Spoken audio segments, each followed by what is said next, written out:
So then I learned about Piaget, and Piaget had some very interesting ideas, and I think I've told you already what Piaget was up to.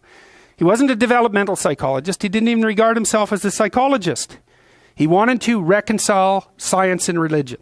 That's what he was doing through his entire bloody life, because it drove him crazy when he was an adolescent. And he didn't think that he would be able to survive unless he could bring those two things together. So he's working on the same problem.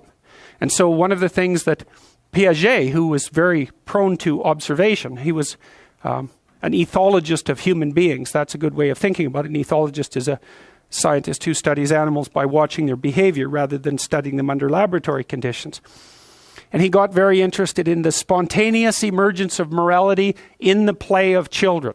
It was so smart, that idea that, when kids come together and unify themselves towards a particular goal, so in play, that a morality emerges out of that. And that morality, and I've mentioned this before, there's a morality in game 1, there's a morality in game 2, there's a morality in game 3.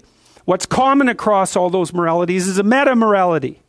And so the meta-morality emerges from the particular moralities that are embedded in particular cooperative situations. We could say cooperative and competitive situations. You can expand that out biologically to some degree to the idea of the dominance hierarchy, right? Every social animal, and even many animals who aren't social, are embedded in a dominance hierarchy. The dominance hierarchy has a structure, or we couldn't call it a dominance hierarchy.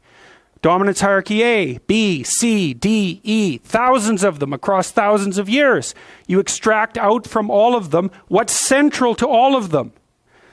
That's the pyramid of value. What question do you need answered about the pyramid of value?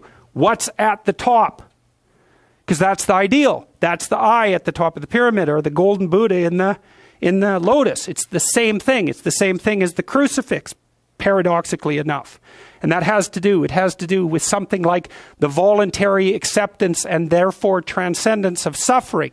It's something like that. These are not arbitrary ideas. They're deeply, that's my case anyways, they're deeply, deeply, deeply rooted in biology and culture. They're as deeply rooted in biology as the dominance hierarchy is rooted in biology. And we already know the answer to that. The dominance hierarchy has been around for 350 million years. It's a long time. You don't get to just brush that off and say, well, morality is some sort of second-order cognitive problem. It's like, no, it's not.